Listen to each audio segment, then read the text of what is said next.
ሰላም ውዶቼ እንዴት ናችሁ? ሰላማችሁ ባላችሁበት ይብዛልኝ።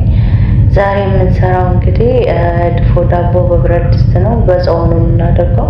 ያው ለብ ያለ ውሃ አዘጋጅቻለሁኝ። ለዚህ ደግሞ አንድ ማንኪያ ስኳር ያስፈልገኛል። እንደምታዩት ሾርባ ማንኪያ ስኳር አድርጋለሁ። ከዛ ካሜራ ደግሞ እኛ ትንሿን ፓክ ነው የምንገዛው። ትንሿ ፓክ አንድ ማንኪያ ሾርባ ማንኪያ ነው የሚያክለው። እሱ ሙሉውን አደርጋለሁ። እንደምታዩት እንደዚህ ካደረግኩ በኋላ ሁሉም ከገለበጥኩኝ በኋላ አማስለዋለሁ ማለት ነው። በደንብ ካዋህድኩት በኋላ ለ5 ደቂቃ ያክል ወደ ጎን አስቀምጠውና ኩፍታው ዳቦአችን ኩፍ ሊል የሚችለው ካሜራው አይነት ነውና ዋናው እዚህ ላይ ስለሆነ ካሜራው ከሰራልን ዳቦ በደንብ ኩፍ ይላል ማለት ነው።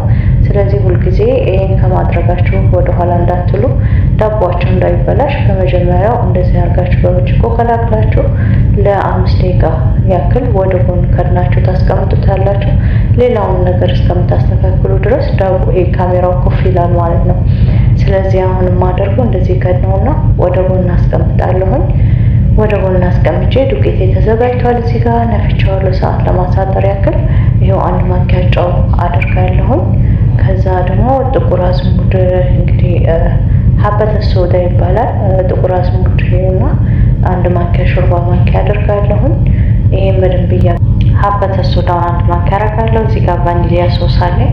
አንድ ሾርባ ማንኪያ ቫኒሊያ ሶስ አደርግበታለሁኝ። ከዛ ዘይት ደግሞ እንግዲህ ግማሽ አይሆን 3/4 የሚባለውን ካፕ ነው የተጠቀምኩት። ዘይቱን ከጨመርን በኋላ ካሜራውን እናያለን። ይሁት ካሜራው እንዴት ኩፍ እንዳለ በጣም ያምራል። አኮፋፉ ዳቦአችንን ያሳምረዋል ማለት ነው። ስለዚህ ዳቦ ላይ ገለብጠዋለሁ። ማብካቴን እጀምራለሁ። እዚህ ጋር ሳቦካ ቀዝቀዝ ያለ ውሃ ሳይሆን ለኖርማል ወለብ ያለ ውሃ ነው የምጠቀመው። አሁን ያለንበት አየር ትንሽ ቀዝቀዝ ስለሚል ዳቦ በቀዝቃዛ ውሃ አላደርግም።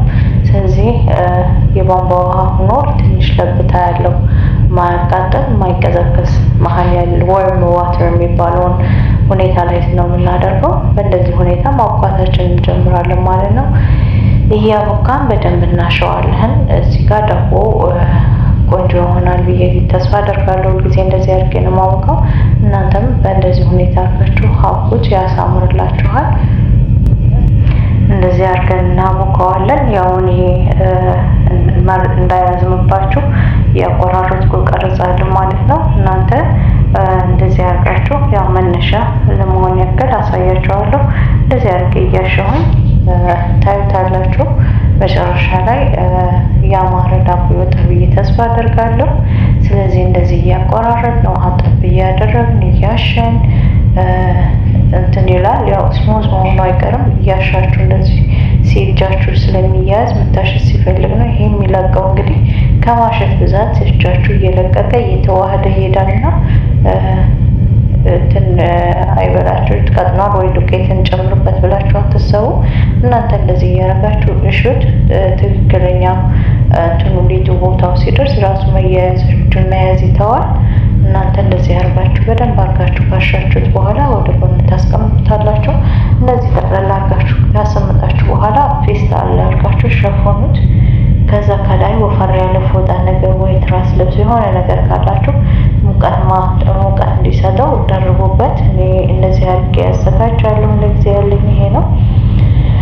ፌስታል እንደዚህ አድርጌ ሙቀት እንዲሰጠው ሸፍነዋለሁ። ከላዩ ላይ ትራስ ልብስ አድርጌ አስቀምጠዋለሁ ለግማሽ ያክል፣ ግማሽ ሰዓት ማለት ነው። ከግማሽ ሰዓት በኋላ እንደገና ከፍተን እናየዋለን። ኦልሬዲ ግማሽ ሰዓት ሆኖናል። እስቲ ዳቦአችን ምን እንደሚመስል ይዩት። ቦክቷል። ቆንጆ አቦካክ ነው ያለው፣ ተነፍቷል። እናንተ ደግሞ አያችሁት።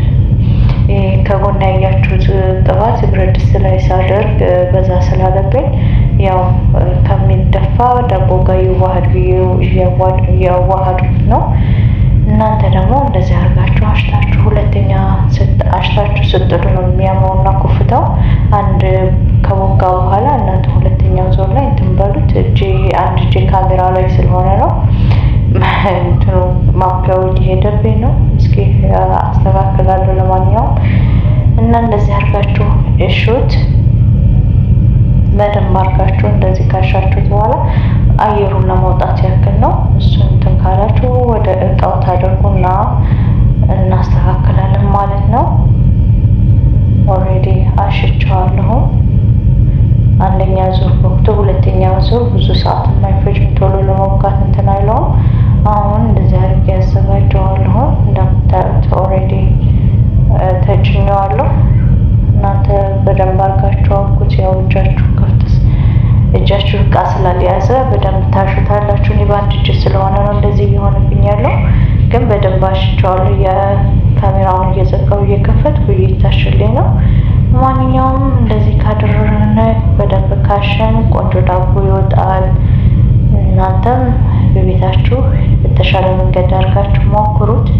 እኔ ወደ እቃው ላደርገው ነው። ይበቃዋል። ይሄን ያክል እቃዬ ዝግጁ ነው። ብረት ድስቴ ዝግጁ ናት። ይኸውና ወደ እቃው አድርጋለሁ።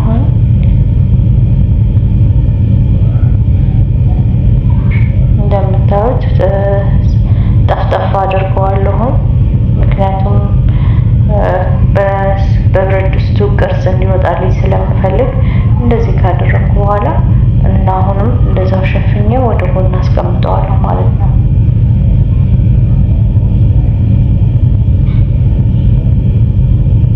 እንደዚህ እያደረግ በቃ ተስተካክሏል። ፌስታሌ ቅድሙን እጠቀማለሁ። መልሼ ያንኑ ትራስ ልብስ አደርጋለሁ። ለግማሽ ሰዓት እንደገና እናስቀምጠውና እንመለሳለን ማለት ነው።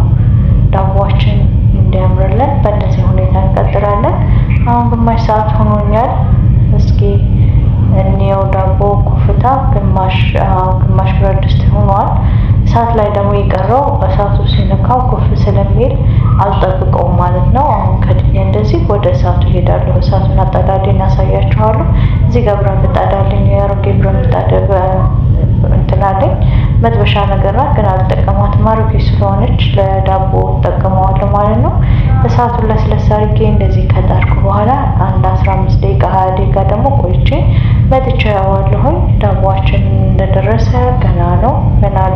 ሁልጊዜ የታችኛው ዳቦ መብሰሉን ቂጡ መብሰሉን የምታውቁት በላይኛው ሊጥ ነውና በእጃችሁም በአይናችሁም ታውቁታላችሁ። ግን በእጃችሁ ነካ ካደረጋችሁ የሊጥ ምልክት ያሳያችኋል ማለት ነው። ይሄ ተመልሼ ስመጣ ደረቅ ብሏል። ያ ማለት ደርሷል፣ ቂጡ በስሏል ማለት ነው። እገለብጠዋለሁ። አገለባብጡና አሳያችኋለሁ። አያችሁት እንዴት እንዳማረ? ልክ እንደዚህ እንዲሆንላችሁ የላይኛውን ሊጥ ደረቅ ማለቱን ስታዩ ያ ማለት የታችኛው በስሏል፣ ገልብጡኝ እያላችሁ ነው ማለት ነው። እስኪ እኔ እንደዚህ አደርግና ወደ ብረት ድስቱ እንዲገለበጥልኝ መጀመሪያ የላይኛው ነበር የበሰለው። አሁን ደግሞ ወደ ቂጡ እንዲበስል እገለብጠዋለሁ ማለት ነው። ብረት ድስቱን ወስጄ ላዩ ላይ እደፋበታለሁ።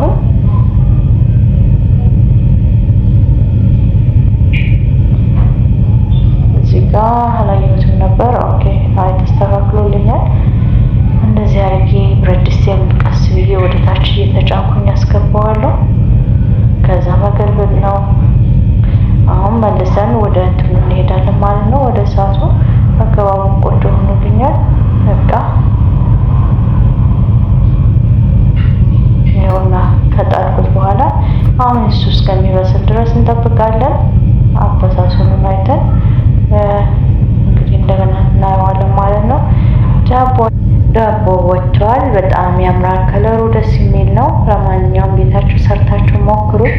እንዲህ ይመስላል። አሁን መቁረስ አልችልም። ይሄ ሰው ቤት የሚሄድ ነው። ለሰው ነው የጋገርኩት። ያው አገጋገሩን አከፋፉን ፊቱን እንድታዩ ነው። ቆንጆ ዳቦ ነው። ስለዚህ ቤታችሁ ሞክሩት። ሰብስክራይብ እና ላይክ፣ ሼር፣ ኮመንት ማድረጋችሁን አትርሱ። በርቺ በሉኝ። የእናንተ በርቺ ማለት እኔ ትልቅ ነገር ነውና ተስፋ ይኖረኛል። ስለዚህ ዳቦ መብሰሉን የምታውቁት ደግሞ ቢላዋ ውስጡ ሰክታችሁ ስታወጡ ንጹህ ቢላዋ ይወጣላችኋል። ስለዚህ እቤታችሁ ጋግራችሁ ሞክሩት። ይጣፍጣችኋል። መልካም ቀን።